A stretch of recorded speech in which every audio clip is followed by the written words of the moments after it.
questioning everything today with Mike Pastor from the Fit Human Family Private Community. He helps parents who are busy AF lose the extra stubborn pounds. Sounds like it's too good to be true and something that everyone could use, including myself. Mike, how do you do that? Well, basically what we do is we help people integrate healthy habits into their daily routine, so they can enhance their experience of this thing that we call life. We do it's mindset, it's nutrition, it's finding where you are with exercise and starting from there, taking your goals into consideration, looking at your daily time. There's so many aspects that we look into it beyond just you have to exercise and eat better.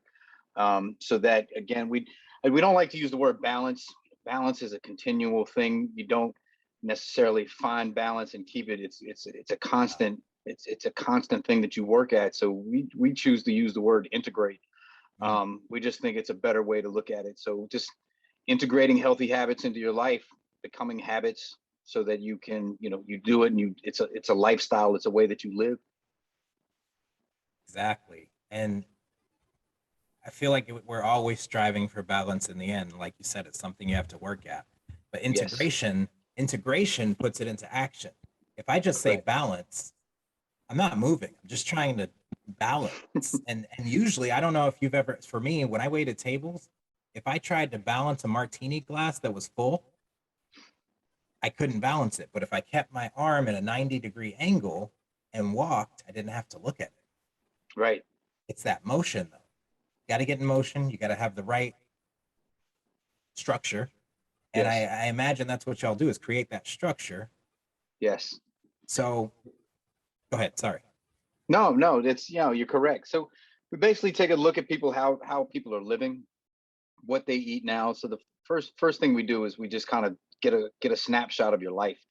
And we call it, we tell them we're going to do a little data collection. Tell us what you eat, how you eat, and what you do now, what your day looks like.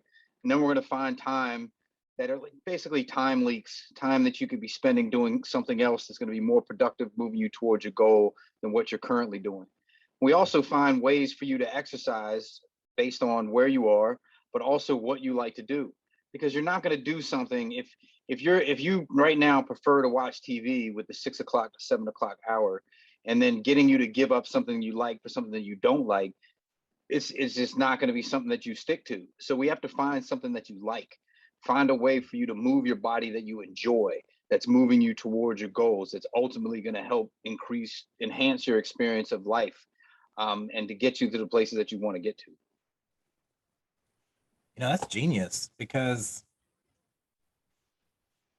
user experience is the way of the world nowadays. And we have companies that don't exist anymore because they were not focused on the user experience.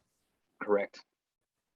And you're taking the approach of we're going to come to you and customize your fitness around your lifestyle because it's something that most people don't like. I told you right before the show, I just hired a trainer and I should have waited just 5 more hours and I would have been with you.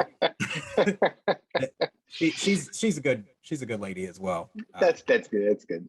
But I mean, I'm getting all I can from you right now. So I love your group here. The caption is we help career-driven parents lose the extra pounds while learning to break bad habits without giving out whiskey and wine and time with their kids. That's a lot.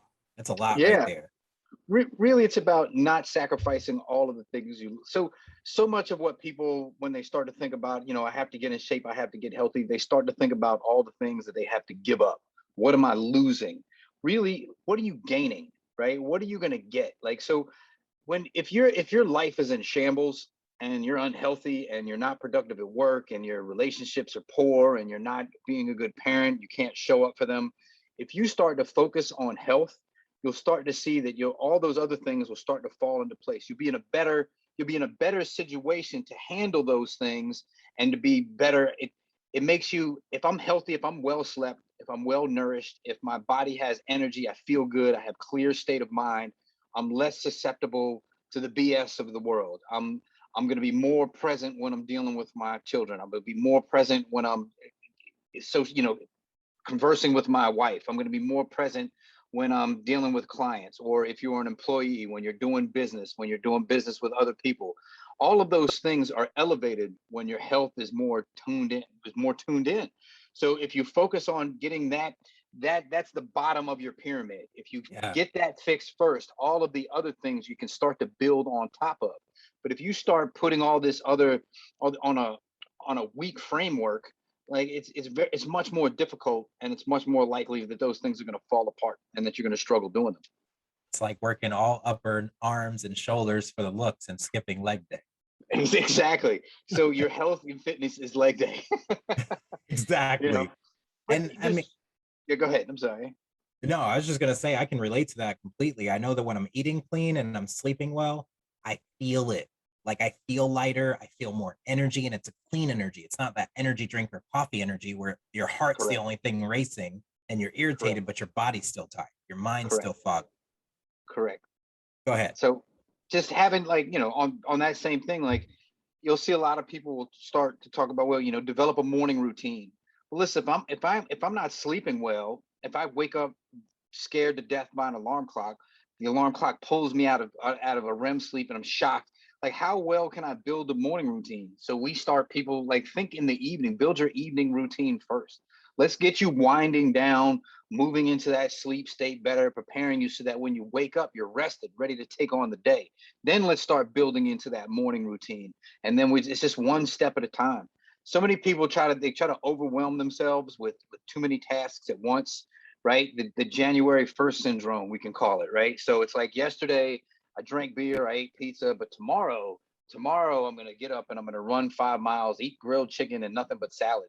We set these unrealistic expectations for ourselves, and it's not necessary. It's not necessary, right? Yeah. You can enjoy things, right? You can enjoy the things that you enjoy. You can enjoy time. If I'm taking away from my family time because I'm at the gym for 2 or 3 hours, then there's a problem, right? There's something that I need to fix. I need to adjust that. Like, the idea is that my health and exercise regimen should be enhancing those other experiences, not taking away. So I want to be able to enjoy those things. I don't want to have a brownie and be like, oh man, I shouldn't have had that brownie. I want to enjoy that brownie. I don't want to be thinking about exercise or dieting when I'm enjoying that brownie. You know what I mean? Or that glass of whiskey or wine or whatever it is that guilty quote unquote guilty pleasure that you have. Whatever that indulgence is, it's just finding the right amount, finding the right dose. The dose makes the poison, right? So finding the right dose for you and treating treats like a treat. If I have it every single day, if I eat it all of the time, is it really a treat? No. You know what I mean? So no, it's a habit at that point. Right. Not having that stuff in your house, having to go out, make it a thing, right? So my daughter is now 22. She's out in the world, having her life, and I love that we've instilled this thing of travel in her, but we never kept junk food and snacks in the house. We had to go out and to get them. So it was like, oh, let's make sundaes today. The experience of going to the store, buying the things for the sundae, constructing the sundae, eating, like, it wasn't just, pop open the fridge, take a couple scoops, let's have another bowl after dinner, like we do every other night. You know what I mean? So it's like or we would go, when we lived in Puerto Rico, there was an ice cream place that we really enjoyed called Tip Top Ice Cream Shop, and was like, all right, Sundays we head to Tip Top. We spend the day at the beach. We cap off the family day with some Tip Top ice cream. So it's going there and get whatever you want and enjoy it. Sit down, like the whole experience of it, interacting with the staff that knew, oh, here's the family that's here every Sunday, and it's we have such an unhealthy relationship with food in this country. When you find joy, you eat. When you find sadness, you eat. Like, it doesn't need to be that way. It should just be another thing that enhances your experience. But again, if we're doing it every single day, all of the time, you lose the specialty of it. So right, the novelty wears off. The, it just becomes the novelty habit. exactly. I like that you said that you're creating basically a routine, a ritual, a tradition around it, something that makes it a memory and an experience rather than what's that word? It's mindless zombie routine, like everyday thing, creating the experience around it makes it a treat. Right. So Now, like, go well, ahead. like you said, like, so my daughter, like when, we talk now, that's one of the things that she'll bring up. Oh, I remember on Sundays when we went to Tip Top. I remember when we used to do that. That was so awesome. That was great. If we had ice cream after dinner every night, she wouldn't be going, hey man, I remember when we had ice cream or that was such a great experience, because they start to just blend together. You know Yeah, what I mean? Like she yeah, could probably rip off 5 different, think choices that she made. Like, oh, I yeah, remember the time I got this. I remember the time I got that. I remember the time I got this. You know what I mean? Where if it's just like, oh, we yeah, had ice cream after dinner every day. Like, all that stuff just starts to melt together, and it's like it's not really an experience. Like it's like you say, we're very much creatures of habit, right? That's the way our brain likes to operate. What yes. you're doing now is a habit. All the things that we do now are habits. They're just not habits that are serving us in the best way possible. We just need to replace those bad ones with ones that move us towards our ideal self. And I mean, it's Go ahead, go ahead. it's no, it's really that's I like to try to make it sound simple to people, because in many ways that it is, the idea of it's simple, Yeah, right? But then it's like, all right, don't overwhelm yourself. Start small. Start with getting a good night's sleep, putting together a good nighttime routine, like turn the phone off an hour before bed, read before bed, get a good night's sleep, start to wake up refreshed. And when you yeah, wake up refreshed, now let's start to anchor other or stack anchoring or stacking is what they call it with habits. Let's connect things to what's the next thing I can connect to waking up. So you want to connect it to something that already exists. So after I wake up, I generally, right, most of us go to the bathroom, right?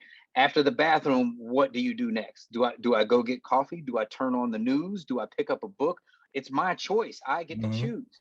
And then make those things simple. Don't put the book on the shelf and now I got to go select the book. Put the book on your nightstand, right? So it's now I right. grab my cup of coffee after the coffee maker set on automatic. I grab my coffee, my book is sitting right there. I grab my book, I start to read. I read a Mm, chapter in my book, maybe 2 chapters, depending on how long it is. Then once that becomes what do I do next? Where do I want to move from here? You're moving from one thing to the next anyway. You're doing right. that right now, You right? just So need to just replace it. just replace them and Yeah. start small. Start as small as you can possibly start so that you don't get yourself frustrated. When Right. I first wanted to start to take my vitamins every day, I put my vitamins next to my toothbrush, because what am I going to do every day? I'm going to brush my teeth. When I'm brushing my teeth, what do I see? I see my vitamins. I Yeah. take my vitamins. You know what I Yeah. mean? So it's as simple as that. I had to move this upstairs. There you go. So I get up, get straight to work sometimes because I was dragging myself out of bed at the last minute. Come here, 3 o'clock comes around. I haven't gone downstairs. I haven't left this bedroom. Like, and then my wife's like, did you take your medicine? No, I didn't even come downstairs until you came. Just let's just be real. But I Right. love that you're talking about this because my life coach had gave me some advice on how to change my morning and night routine. Hmm. She said because it was so hard for me to get up in the morning, but Hmm. I was eating crap, I was staying up late. I've got screens on until the very second I go to sleep, and sometimes in the middle of the night when I wake up, I'm scrolling again. This stuff Right. is crack. Right. But I she said when I get up and my alarm goes off, I say, okay, I'm up. I might as well go pee. And then Hmm. when you're peeing, I'm up already. I'm already here. I might as well brush my teeth. Well, I've already brushed my teeth. I might as well go take a shower or get dressed or whatever it is that you choose to do, right? But Hmm.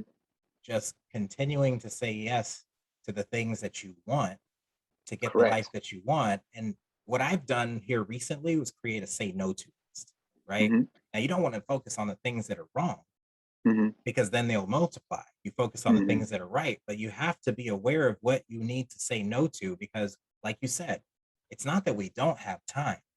We have the time. We're just spending it in the wrong place. And if you Absolutely. substitute those habits, like we have horrible habits as a nation. If you think about it, when in history has a man ever been able to sit down and do this motion all day and intake as much information as we intake? And We are a consumer-based nation. We are a consumer-based economy. And now you are being a good patriot if you are a good consumer. That guilt, man. I felt the guilt trip right there. So what I was going to ask, because I know that when you drink alcohol, Hmm. it it prevents you from going into that REM sleep, that restorative Hmm. sleep. So Hmm. talk to me about how you can still create that life for these people without giving that up. Again, you're gonna want to. It's look. If I'm drinking every single day, there's another problem. There's something else that's distracting me. There's something. If I can't sit alone with my thoughts, if I can't sit and think, if I need to constantly pick up the telephone and I need to constantly pick up the smartphone, I constantly, if I any moment of silence, I need to turn on the television. There's something else going on. There's some Mm. soul searching that you need to do to ask yourself, why do I constantly need to distract myself? Right? So if I'm drinking every single day, there needs to be a question that you need to ask yourself. So if I'm just having my drinks on Friday night or Saturday, like look, I'm 46. I'll be honest with you, I can't drink 2 days in a row anymore. I'm not 20 anymore. You know what I'm saying? Like if I drink 2 days in a row, like I'm hurting. You know what I mean? Yeah. And even even that, it's how much are you drinking? Yeah. How do I need to drink so much to do the things that I'm, to be this social? Again, what is it that I feel socially awkward about in this scenario where I need to get so inebriated that I to feel comfortable? Right? If I'm home alone or just like, oh, I'm gonna have cocktails after, what is the problem that I need to do that? So there's actually levels, there's levels to it. But if it's like we're just talking about having a glass or two of wine, right, on a Friday night after dinner, or even a two glass on Friday on a Saturday, like that's going to be okay. That's not really going to destroy your sleep habits. It's when you start to drink to the point of where you're like, I've been drinking so much, I'm going to pass out, right? And then again, we want to approach things as like a special, like a treat, right? So like if you're a whiskey drinker, you like your whiskey on and you have your whiskey on the weekends, buy the finest brand of whiskey that you can buy, and then enjoy in that indulgence of that amazing. So I enjoy Johnny Walker Blue, right? You're talking $250 a bottle. Mm-hmm. So not drinking that on a daily basis, right? But when I do have a glass of that, I'm enjoying that. I'm enjoying the experience of it. Like I really like red wine. I'm not gonna buy what's like the can, but I can't even think of a bad wine Cheap because I don't brands. buy it. Yeah. Yeah, Yeah, just not exactly. gonna. I'm not gonna buy a 20. I'm gonna buy a 50, 60, $70 bottle of wine. I'm gonna enjoy in that indulgence, the experience of it. I'm gonna taste it. I'm gonna feel it, and it changes your experience with alcohol, right? Yeah. It It shouldn't be does. a thing where it's like my day is so terrible, I need to have a cocktail at the end of every day. So first and foremost, you don't have to give things up, but you do have to change your relationship. And that's putting on your big boy pants, right? You got to be a grown up. Okay. Yeah. So there's the days of you being able to sit there and drink all this stuff, you have kids now, you have responsibilities. When you chose to bring a child in this world, you then took on the responsibility, the mandatory responsibility that you have to take care of yourself, because you have a responsibility for that child.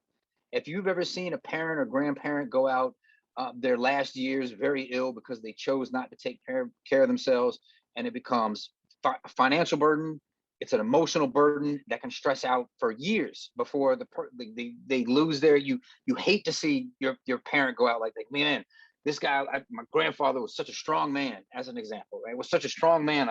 I looked up to him all his life. To see him in this weak, feeble state for these next 4 or 5 years on hospice, can't do any peeing himself because he chose not to. He chose to smoke cigarettes. He chose to drink every single day. This is a responsibility that you have. You brought this child into the world. You need to put on your big boy clothes or your big girl clothes, whatever fits, and you need to start being responsible. You need to be responsible for yourself.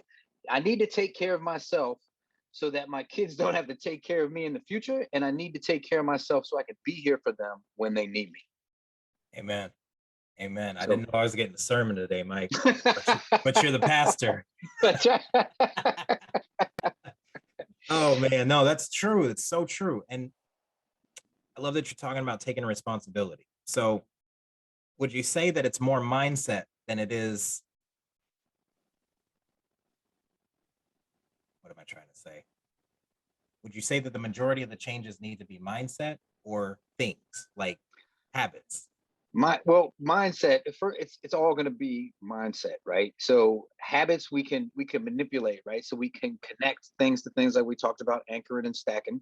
Yeah. We can make negative things that we don't like more difficult for us. So if I'm a chronic chip eater, I don't keep chips in the house. If I'm ice cream eater, I don't keep the ice cream in the house. I have to go out to get it. So make the things more difficult, and stack them and connect them. And when it's something that I want to add positive, I want to make it easier. So if I want to get up and work out in the morning, or if you want to get your day started in the morning, set your clothes in the bathroom so that when you're done using the bathroom, you're going to jump in the shower, but because your clothes are already there. Remove the necessary steps in between, right? So that's how we're going to work habits. But now when it comes to mindset, we hear a lot about like motivation, inspiration, and discipline, right? Now, all three of those things have a place, but I think we rely on some more than others. So inspiration is going to come external. I find other people to be inspired. I get inspired by the actions that they take. I get moved. They inspire me, right? And then I've become motivated myself, and it's up to me to keep that motivation, and that's going to come by daily tasks of discipline. Discipline are going to be short bursts, willpower, if you will call them. I don't want to be running off willpower all day long. So running off willpower all day long. So we work from home now, right? If I have chips in the house, willpower all day long is me denying myself eating those chips. Okay. I don't want to run off that all day long, right? So we'll go back to what prior. I don't have them in the house. If I want them, I have to go get them, right? So that's willpower is going to be, if I have to stop and get gas and I want to go in and get a bottle of water or something, willpower is not buying the candy bars that I have to walk through and all the junk food that's sitting in front of me. Willpower is the moment I drive past the fast food place and I choose not to pull into it. That's when we want to use our willpower. And then motivation is gonna be something that I pull from the inside every day. What are the things that keep me motivated? What's motivating me to do the things that I want to do, right? And for me, it's just, look, there's one thing that we know is true. One, we are experiencing this thing, whatever it is. It's the only thing that you know, right? We're experiencing this thing, this thing that we call life. Why not have the best experience that you can possibly have? And that is my motivator. That is my motivator, man. Looking at pictures at the top of the mountain, that's cool. But taking the picture from the top of the mountain, breathing the air from the top of the mountain, going through the struggle to get to the top of the fucking mountain, that's the motivator. That's what enhances my life. Those are the things that I want to do. I've competed in jiu-jitsu, a bunch of different, kind of sports. I love standing at the top of the podium. I'm always the shortest competitor. So I got to get to the top of the podium to be taller than them. That feeling of getting my hand raised is my motivation. Understanding that one day I want to get down on the ground and play with grandkids, that is my motivation. Waking up in the morning and stretching my body and not feeling aches and pains like other people my age do, that is my motivation. So inspiration, motivation, discipline, and willpower. And it all starts here. It all starts with you understanding that you are way more powerful than you think. Okay, so back to my comment about being a consumer environment. Understand that. Like, this is what our economy is built on. It's built on consumerism. This is what keeps us moving, right? But if you're just all day buying things and distracting yourself and doing, then are you living for you or are you living for someone else? Like, what are you doing here, man? Like, what is your point? What is your purpose? What is your mission? What do you have going on? Like, you got to set in your mind, I'm more powerful than I'm letting myself lead on to be. I can do whatever I want to do if I could just get my mind focused on it. And again, if I'm healthy, it's easier, right? It's easier if I'm healthy to do those things. And we can train our bodies to pretty much, we are the only creature on this planet that can consciously manipulate our inputs to change our body to do whatever we want it to do. The hyena doesn't get up, the cheetah doesn't get up in the morning and it's not like, all right, man, I got to stretch so I can run. You know what I mean? But you know what else I'd like to do? If I was a cheetah, I'd like to be able to bench press, or I'd like to be able to jump, or maybe I'd like to be able to, no, it has one thing it can do. It runs, it does that, and it does it very well. But we can design our bodies to do so much stuff. Like, just look at the Olympics and all the different sports and different, like, all those things those people do. And that's why fitness and health can be so much more exciting for people if you just find something that you love. Find something that's more exciting to you then watching television, which I call watching other people live their dreams. Stop doing Yeah. that. Stop watching people live their dreams and go out there and fucking get some of your own dreams. Come chase some of your Yes. own dreams, man. So yeah. I gotta agree with you 100% on that, man. I stopped watching TV back in 2001. I don't Oh, watch a TV unless it's on, and it happens to be on in the room I'm in, and then I catch myself stuck in it, and I'm like, okay, gotta go.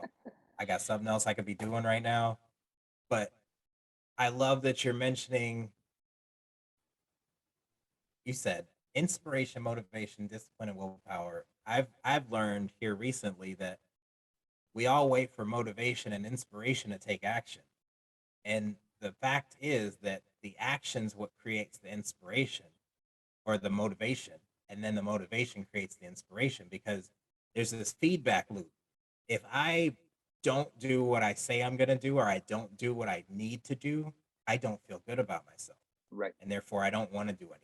And then I feel right. worse about myself. And it just perpetuates that cycle. But when I do something, even if I don't think I can, if I just start, if I just try, Mhm, then I get mhm. that positive reinforcement because I see that I did it. Then I'm motivated to do it again. And now I'm inspired because I see it's become a pattern. And the crazy part is we don't realize that it takes the same, if not less, energy to get that ball moving in the right direction. That it's so true. And every time you do something that you felt like you couldn't do, it's you're putting another brick on your podium, right? You're gonna step Yeah. up a little. And every time you do, you got so many examples of success in your life that you can draw from. Just like, look, we can draw from all these negative things, right? Oh well, I'm not good at this because this experience told me I wasn't good at it. This experience told me I wasn't good at it, and this experience told me I wasn't good at it. Or you can look at it as like, okay, I did this thing and I did this thing. And if I did those things that I first believed were hard, I first believed were difficult, and I learned how to do them and I overcame it and I figured it out, then I can do that with this as well. There's just some kind of formula that I have to tap into. And I got to figure out how to do it. And when I figure out how to do it, then I can do it. Just like you didn't know how to walk, you didn't know how to talk, you didn't know how to tie your shoe, you didn't know how to do so many things that you know how to do now. You didn't know how to brush your teeth, you couldn't even put your own pants on. Like all of these things are things that you learned, right? And just like you Yeah. learned to do that, like we used to, when you first learned to tie your shoes, like, okay, got to make the bunny ears, got to make the loop. Now you can have a whole conversation, tie and untie your shoe 15 times without ever looking at your shoe. Yeah. Or remembering that you did it. Or even, And yeah, it's or even because remember it's, our body fights for homeostasis. It fights yep. for that familiar routine. It it's built for us to fight, flight, or respond. Or is it fight, flight, or freeze? Yeah. Because of what we used to do before we got sophisticated. Hmm. And if you know the way to hack the brain, then you can do anything you want. But Absolutely. I, I don't think that people realize just how much of a hamster wheel they're on at times. You're So Well, you're taught when we're young, right? We used to be taught anyway that our brain is fully developed at such age and that it no longer changes. But our brain is making changes right now. Me and you are having this conversation. We're conversing. Our brain is making yeah, changes right now. It's trying to. yeah, It's taking conversations that we've had in the past. It's comparing them to what we're having going on right now, and it's trying to predict the future.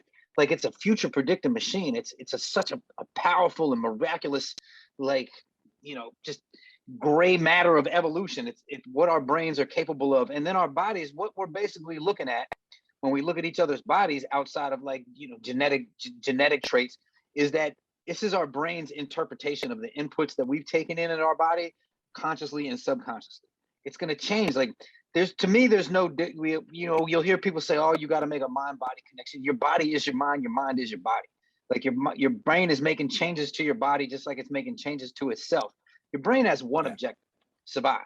Not survive 10 years, 15 years, survive second by second, survive right now, right now, right now, Hmm. right now, Hmm. right now, right now. So it wants to become efficient. Efficiency is the key for the brain, right? So going back to using the That's it. tying of your shoes, it's why you don't have to keep thinking about it. Your brain laid down some neurons, it figured out the minimum amount of muscle required, it figured out the minute details, and now you can do it without even thinking about it. Now you can just go through the motions, like typing, like people that can type very well.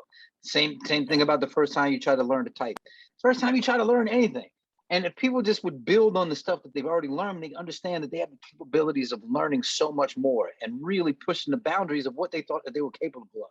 Again, you're way more Not powerful than you think. right. Amen. Not only is your brain a future predicting machine, it does not want to make you a liar. So your That's words that come out of your mouth, your brain is going to find a way with the reticular activating system to make you right, mhm, whether you're being positive or negative. So that's if I correct. say all the time, I can't do that, my brain is set in this way and I'm too old, and all these things that are honestly, in my opinion, excuses Yep. because it's hard. hmm It's going to be scary. It's the unknown. It's the discomfort. And when I hear someone say, I just want to be comfortable, I hear someone saying, I just want my dreams to die. That's it. Yeah. Because comfort Yeah. zone, that's where the dreams go to That's where dreams go to die. it's the dream graveyard. Yeah. Yeah. And look, we have plenty of examples around us, right? We can look to people that are 80 and 90s, or 80, 70, 80 years old that start brand new careers, write their first book, write their first screenplay, run their first marathon, complete their first Ironman. And then we can look at those people that retire from their job that they didn't feel that was either so attached to their purpose or was just like a job that they got that they just kind of went through the motions because it gave them a paycheck. And then when they retire from that job, their health deteriorates super fast. And this is a Because scientific fact because yeah, they, their you know, identity was tied to it. And then right. it's like divorcing someone after being with them for 30, 40 years. You slowly start to die too because your other half is gone. Yeah, Yeah, absolutely. that's So it's you're crazy, correct. man. If you tell yourself you can or tell yourself you can't, both of those things are correct. So find examples, right? We can find, I mean, you can look at Jack LaLanne, like how 92 years old. Somebody told me the other day, 72, pulled 72 people on a boat. I'm not for sure, but look that up.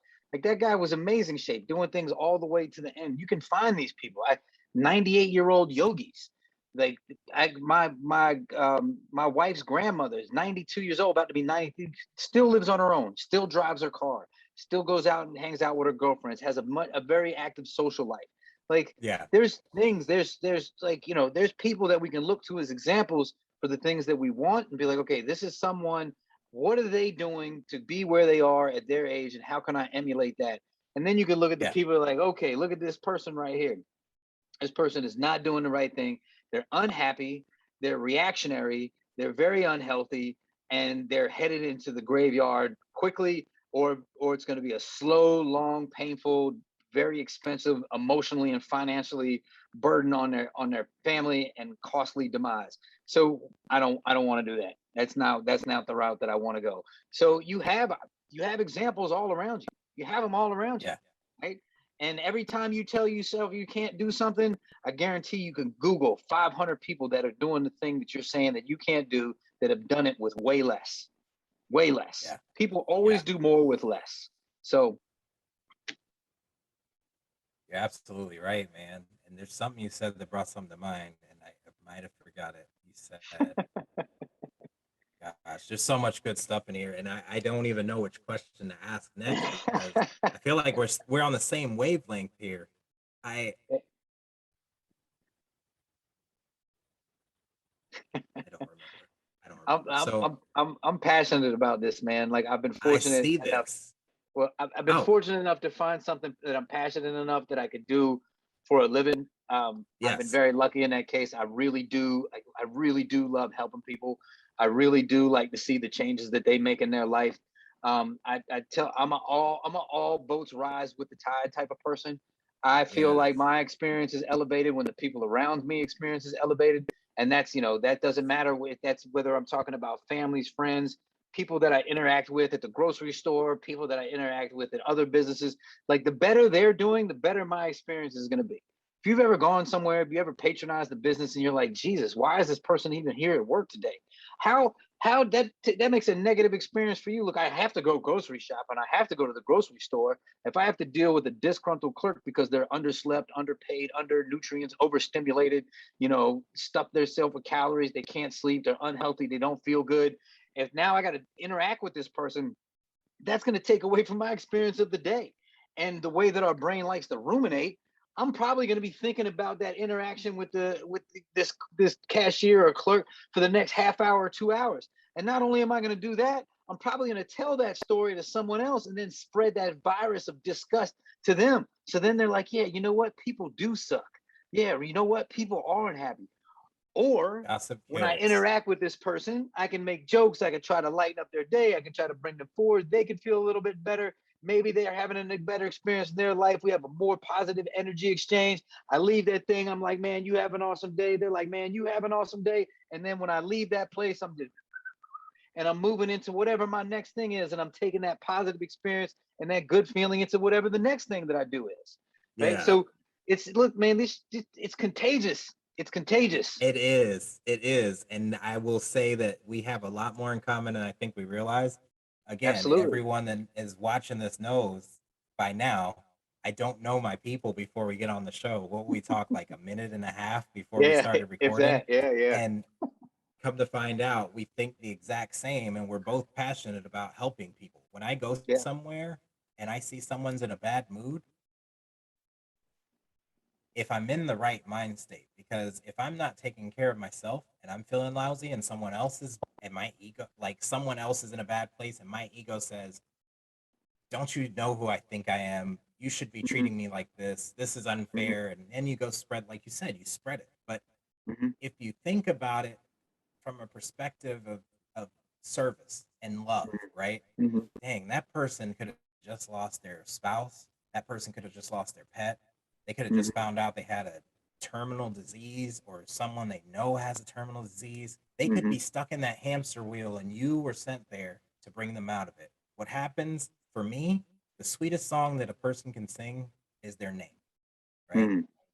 I make sure to use people's names when I'm talking because it does something. I don't even know what it is, but it does something to someone when someone calls them by their name. And then you ask them about them.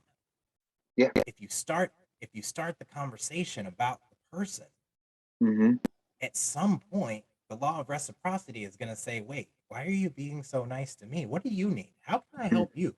And it's not even why I do it, right? It's just one of the added benefits. And it just came back to mind what I was going to say earlier was, oh my God, it keeps leaving me as soon as I get it back. It's probably not meant for me to say. I'm just gonna let it go. So I have a couple questions that I like to make sure I get in on the show.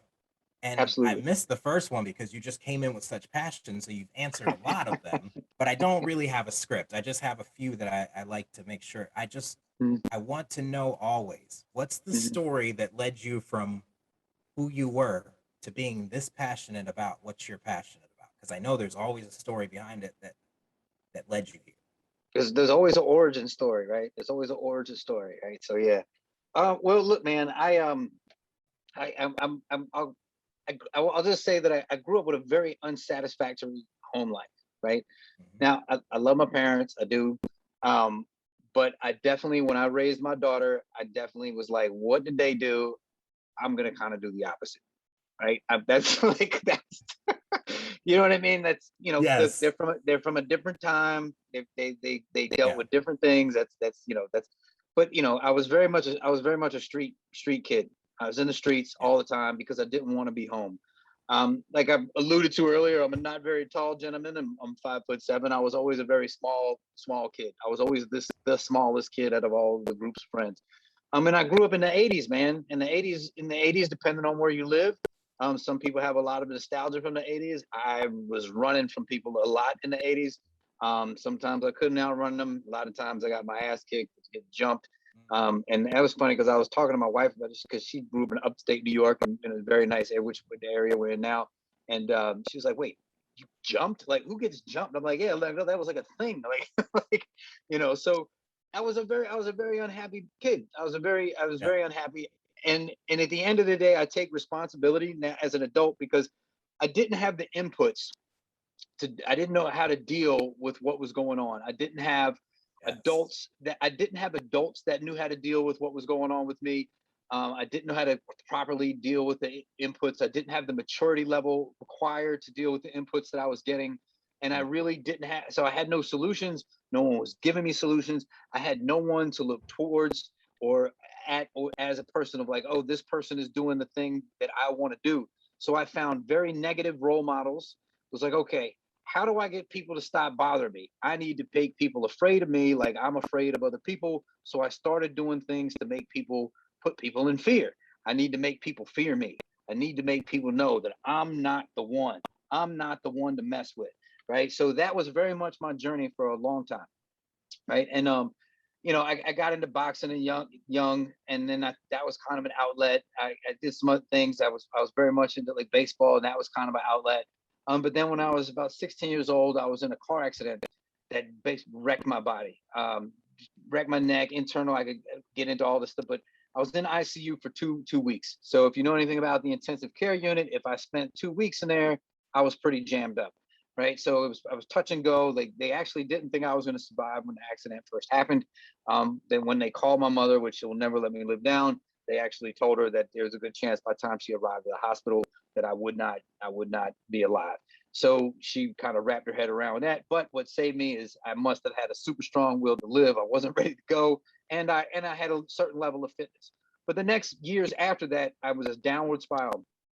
Smoked cigarettes, smoked a pack a day, drank beer every day. I started hanging out with other kids that now I realize were basically on the same mission as me.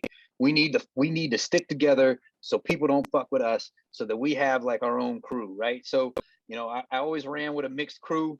I would get jumped by white kids for having black friends. I'd get jumped by black kids for being white. I would go get my friends. We would go like track them down. We'd get one here, then there. We would always fight with rival crews. It was the height of the crack epidemic. So there was Yeah. kids in middle school getting killed because they were drug runners. I mean, there was just so much going on. But then again, I looked at like who were the people that people feared? What did they do? What were the behaviors? Oh, they got a gun. That's what I need. I need to get a gun. So then I started running around underage with a gun with poor inputs, no positive examples, and just doing negative things all the time. And that went on for quite some time, until it got to the point where that became my identity so much that I didn't know who I was if I did not do those things. And this is a very dangerous place to be. And I think people don't really understand how this can happen to someone. And that if you're listening to this and you had someone in your life that's gone through these, maybe be a little more empathetic, because again, how does our brain work? These are the things that I identified by. These were the things that I was going through. And if I'm not this person, then who am I? Right. So that was really the start of the turning point for me. Right. I had my daughter at 24, still in the streets, selling drugs, moving drugs, trafficking in firearms. I mean, you name it, I did it. Right. So I would travel back and forth between Virginia and New York, doing all kinds of things I wasn't supposed to be doing. And then it was almost like I got to a point one day where I was like, man, I'm gonna die soon. I'm gonna die soon. People around me were dying left and right. At this point, I was now living in Cleveland. People, you know, Cleveland at that point was it was coming out of its very much gang era when I moved there in 2001. And it was Oh it yeah. was a very rough place. And I fit right in. I fit right in. I rolled right in like a plug and was like, oh yeah, here's more people just like me. And I found my birds of my feather, and we flocked together, and we did, you know, misery loves company, all of those things, right? Yeah. And eventually I eventually became incarcerated. And then now I'm sitting in a cell, and I'm like, how the fuck did I get here, man? One of the things they make you run through is they make, you know, you do like an IQ test, they do all this stuff. And I remember when they sent me into my parent institution, the psychologist called me in, and he's like, says, what are you doing here? So immediately I start, oh, well, this is what I did. He's like, no. This is your IQ, man. You have a 128 IQ. This is the average IQ of the people here. You are here. Your average person you're dealing with is down here. Why are you here? And I was like, oh my God, right. Why am I here? Right. So I immediately walked out of that office, still had some time to do. It was like, just, man, why am I here? I got a GED in a juvenile facility when I was young because my high school wouldn't let me back in because I was such a rambunctious kid. I had done so much terrible things at this point. That now here I am, 27 years old with no education, barely any education, no job experience, like none, no job experience, right? Everything that I did was involved in the street. And I'm like, man, why am I here? What did I do to my life? And now I have a kid that I can't protect. Like I'm not there. I swore to be her protector. And now I'm not even there to protect her. I can't do anything to help this child whatsoever at all. And I had to do some really deep soul searching. And I had to say, man, all of these things that made me become this person because I was trying to overcome things that were done to me by people that should have been protecting me, that were not protecting me. They people that were responsible for me that did not do the things that they were supposed to do, and I blamed them. But now here I am.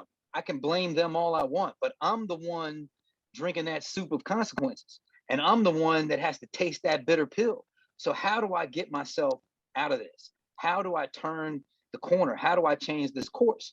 So at this point, I'd probably never read an entire book outside of like reading a chapter here in school because I was not good at school. I was constantly kicked out, always get suspended. Like I was on a mission to see how many days I could get kicked out of the school for a year, like all the time. I didn't want to be there. I just didn't want to be anywhere. I had no self-worth. I had no self-value. Like I did not value my life. I didn't care. Like if I just didn't care. My actions proved to me that I did not care. I would not have gotten to that point if I cared. It's just how it was. So how do I find some self-worth? So first, I needed to burn up time. That was one thing. So I started just reading anything I could get my hands on, and it all started with novels.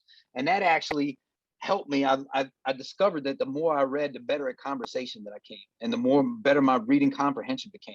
So then I started taking college courses on entrepreneurship, business management. While I was there, I got as many credits as you're allowed. You're only allowed a certain amount. Ohio, I was in, wouldn't let you get a degree, which I think is unfortunate. Some people will you shouldn't get free college. Let me tell you something, baby, that ain't free. I'm giving up time, and time is the most valuable asset we have. And if you think that was a free education, you are sadly mistaken. Anyway, so like I paid for that. I paid for that education. Yeah. Right. So yeah. that was it for me, just really discovering that turning point, making that change, having to take responsibility. Look, I can't do anything about the before. I can't wallow. I can't sit in that place. But I do have an effect, and I do have control about what's happening right now and what I'm going to do in the future. And the more that I pulled myself up out of the hole, because I was in a deep hole, and I climbed out. I mean, the first job, I got to give a big thanks to this Floyd Collins. This guy gave me my first job, my first opportunity in fitness, my first job at the gym. And then my buddy, John McClain, who was my first manager, who guided me through when I didn't know anything that I was doing outside of like some book work where I gained my first certification. Like I owe so much to so many people. James Conley, Primate Kitchen on Instagram, who gave me my first, who really helped elevate me once I started working in Manhattan years after all that, and I started to really elevate myself as a trainer. Amy Knock, Harry Harrison. There's so many people that I've had help from that have helped me in ways that they didn't even realize, in ways that were so small, but they reinforced me. They reinforced the self-worth that I started to develop for myself. So now I want to be that person for other people. I want to be the assistant. I want to be the helper. I don't need to be the leading scorer. I would rather be lead the league in assists. You know what I mean? Like, so I understand how sometimes you can be in such a dark place where everybody gives up on you. The people that your family they give up on you. Like my family had given up on me at that point because I had given them every reason to do that. Right. So I had given them every reason to do that. But I understand And I understand why, but I also understand that they are still growing as humans themselves. Was that the right choice for them? That is not the right, that was not the right choice. That was not the choice they should have made. It was not the best choice for me. That's one thing. If you have kids, you never give up. You show up 100% of the time, no matter what, no matter what, Yeah. because they need that. And you got to keep showing them that they're worth it. They're worth your time, and they're worth you showing up for them. And that's how I get clients that tell me some really things that really like tug at the heartstrings, that really, man, that I feel an emotion, like, I feel it in my chest. I feel your pain. I feel what you're saying, but I will not give up on you. I will show up for you every single day to help you, whatever you got to do. I can guide you, but you ultimately got to do the work. But I'm going to be here for emotional support. I got your back. I got your back, man. Everybody needs somebody to get, there's no such thing as a self-made person. It does not exist. It does not exist. Everyone has had somebody, whether they like to admit it or not. So what's my origin story? I was down in the pits. I was in the pits and I didn't like the view. I didn't like the view from the bottom. So I used the bottom as a trampoline and I bounced my way back up to the top. And I'm here to show other people how to do it. Yeah. That's it. I've heard it put like this before. Life is just one beggar showing another beggar where you got some bread. That's it, baby. That's it. And I knew there was a story. I knew it. Not just the tattoos, the passion. The passion is there. Like, we share so much in common in a different generation. Mm-hmm. I wasn't in the crack era. I wasn't in the streets that deep. But we did the same things. We had no self-worth. And we used the very thing that was to be our demise. Because, like you said, I had burned all of my bridges. Set them on fire. Just while I'm standing on them, just to prove I'm serious about my crazy. But Mm-hmm. the beauty that comes from the pain, beauty Mm-hmm. that comes from the ashes of the wreckage of the past. Mm-hmm. Is there something that one of these mentors had said with you that really stuck with you, that still sticks with you today? Like a quote, mantra, saying, something that stuck? The what are you doing here? Because that's a question I ask myself whenever I'm feeling, what are you doing here? So that could be a physical space or it could be a mental space. Mm-hmm. So these days it's a mental space, right? These days for me, it's a mental space. If I'm feeling roadblocked and I'm feeling stuck, I'm like, Mike, what are you doing here, man? Why are you sitting in this space? What is the real reason you're not taking the steps that you need to take? What is the real reason that you're not doing the thing that you need to do? What is it? And it's always moments of soul searching, right? I got a soul search. One of the most powerful, and the other people is just believing in me, man. Being the first people to believe in me and not wanting to let them down, because I was so grateful that these people were willing to believe in me. They were willing to put their chips on me. They were willing to bank on me. I was like, okay, I can't let them down because I don't have a lot of people like that in my life, in the history of my life. I don't have it. But one thing that I read that was very powerful for me, that I keep with me all the time, is this: if it has to be done, therefore it is possible. That's it. If it has to be done, therefore it is possible. And that's one mantra that I stick into my head. If this is something that I have to do, it's possible for me to do it. I just got to find the way, man. I just got to find the way. That's powerful, man. That's really powerful. So the next question I usually ask is, what is a question you think everyone should be asking themselves? But I feel like it's going to come right back to this. What are you doing here? What are you doing here? My business coach actually asked me that very question long before he became my business coach. I didn't even know he's going to become a coach. I was at a coffee bar and I was creating this major experience for people, remembering their names. Everyone in the company knew me. It's a tech company. Usually people in corporate don't know each other, but I was creating connections for people because I brought so much positivity and so much uplifting to that place. And so one day he comes in and I was like, "You got Starbucks? You cheating on me?" And he's like, he stops and he's like, "Yeah, I guess." And then he looks at me and goes, What are you doing?" And I'm like, "What do you mean?" I'm making coffee, but obviously not for you. And he's like, "No, what are you doing here? Like, you've created all this. This has all come from who you are. Why are you here?" And Mm-hmm. it really, it hit me because I was like, why am I like, Mm-hmm. what is the purpose? The whole purpose was for me to stop waiting tables and get into some kind of management so I can eventually get into upper management and provide for my family. Mm-hmm. I did not know the journey that I was on, that I was about to go through. And we'll talk about my story offline because I'm sure that people listening to this podcast are tired of hearing my story. But I'll just say I doubled my income twice in less than 2 years, Mm. and became something that I never thought I could be, but everyone else saw it. And then, like you said, because I was grateful that someone else gave me chances or that saw something in me that I didn't see in myself. And and it made me believe in myself and work harder for the fact that, like, my gratitude speaks when I care and I share with others in a loving manner. My gratitude speaks. Gratitude, it calls you to action. When I'm grateful for something, I was just talking to my mom about this earlier. We were talking about not being able to trust someone with something because of their past.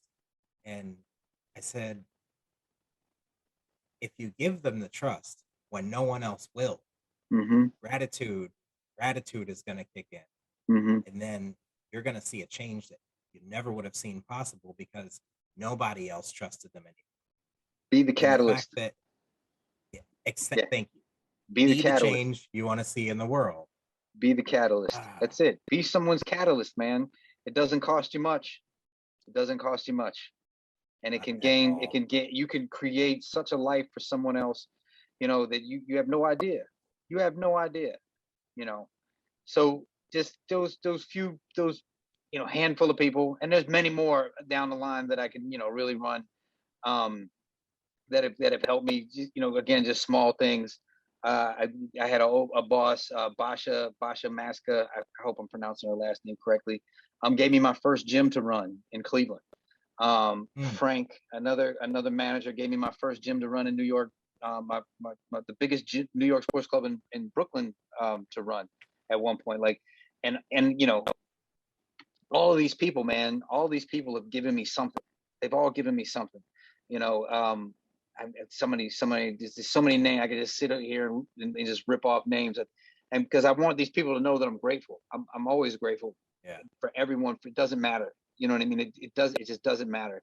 You can make someone's day by holding the door for them. You have no idea how that can change someone. Just change someone's faith in humanity by being just a good Yes. person in a 10-second interaction, right? Because right now, negativity is so amplified in the world, and what we see is so negative. Because what if it bleeds, it leads, and all that stuff. That's what sells. It could get you thinking that that's what most of the world is. But I'm here to assure you, I have traveled around the world at this point. I've been to Bali and Thailand and Vietnam and all through Europe and South America and all over the United States. That the world there's more good people than there are bad people. Because if there were not, this place would have imploded a long time ago. A So long we time a ago. long time ago. We've never had a negative experience traveling.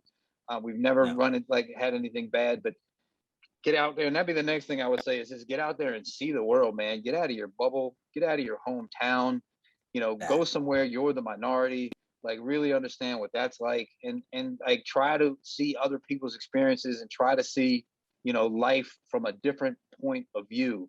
Like change your view, man. Like you gotta do it. So, look, like I said in the beginning, this is one thing that we know for sure is that we're experiencing this thing, whatever it may be, this thing that we call life. So you might as well make it the best possible experience that you can have. And Yeah. that's really it. And well, Mike, I appreciate you coming on. I love the way this whole thing happened. I just have to share this. I get tagged in a post on Facebook. Like, this podcast just keeps getting thrown around places, and your wife is looking for somewhere for you to come speak because your passion needs to be shared with the world. And I agree with her. Mm. I'm really grateful that you've come on the show, and I do want to keep up with you after this because I feel like we got some more to share, some more to trade here. But that I'm tagged in it. She sets it up for you, and now we're talking. I've never met the lady except for in Facebook Messenger, but the Right. fact that you have another half of you helping to push you means that from where you came from, not knowing your value or worth, not only do you have someone that knows your value or worth, but she wants the world to know as well. And that's beautiful. That's what this Man, world needs more of. my wife is, yeah, the other half, the better half, the rock, all any cliche you want to throw out there. Like we're partners on so many levels, on so many levels. Yeah. We're friends, you know, we have a marriage relationship, and we're business. We're also have a business relationship, and we got to make sure that we nurture all of those. But she's my number one fan, obviously. And she turns all my crazy ideas and helps me turn my passion into a business. And I couldn't do this. I wouldn't be doing what I'm doing right now without her. Like she gets it all Yeah. organized. She does all of the background stuff. So if anybody sees me anywhere doing anything, just understand that the framework and all that stuff was put together by my amazing wife. So I owe her so Yes, much. that's awesome. And she's another one that I made her a promise. I was like, I can't always promise that everything I'll do will succeed, but I promise you that I will never quit. I'll never quit. I don't care how many times I have to reinvent myself. I don't care how many changes. Like I'll do a Dragon Ball Z reference. This is not my final form, right? So it's like Yeah. no matter how many times you got to keep changing, man. That's the beautiful thing of this world. You can keep reinventing yourself until you finally get to where you want to be, and you can keep growing. It goes through stages. It's not a linear thing, but I No. promised her when we first met that I would never ever quit. I would never quit on her. I would never quit on anything that we're trying to do. I can't always promise that everything I'll do will succeed, but I promise that I will learn from whatever we do, and I promise that I won't quit. And she had promised me the same, and that's why our Oh, relationship works, because yes. we got each other's backs, man. We don't let outside influence come in and be involved in our relationship. This is our relationship. This is our thing, and we are each other's best friends. We are each other's spouses, and we are each other's business partners. So that's it. That's where I'm trying to be. I mean, we're already a team on that level, like you. We're working on integrating into the business partners because that's where we see ourselves in the next 5 years. But speaking of that, I usually ask, are there two people that you know that are killing their goals like you are, like that are successful like you, that you'd like to see me interview on the podcast? I'm gonna ask that, but this just came to mind. Is there anything that you want to tell to yourself in 5 years? So when you look back on this, is there anything you want to tell yourself 5 years in the future? Anything I want to tell myself, man, all this hard work paid off. Simple. That's it. All this hard work because you already know. That's beautiful, man. And two people you want to send my way, whether you want to shout them out here. You were shouting out a lot of people out You of know what? gratitude. I got my friend James Conley. He's really he's one of the most educated people I know when it comes to like right now, he's nutrition, the nutritional system, regenerative farming. He's the way that he dives into things and pulls them apart. He's one of the people that I know he believes in me. Uh, he's a very good supportive person. He's a great individual. The growth that I've seen him go through since when we first met, he actually hired me as a trainer when I worked at Equinox about 10 years ago. And Mm, matter of fact, we just left his house before I got home, about 10 minutes before we jumped on this. We were at as he's one of my nice. closest friends. We grew into that friendship, and the world that he's introduced me to has shown me that there's so much more possible, that there's so much more out there, things that I never could have possibly imagined and fathomed. And his passion for getting the message across to people about eating healthy and healthy foods, that would definitely be one of them.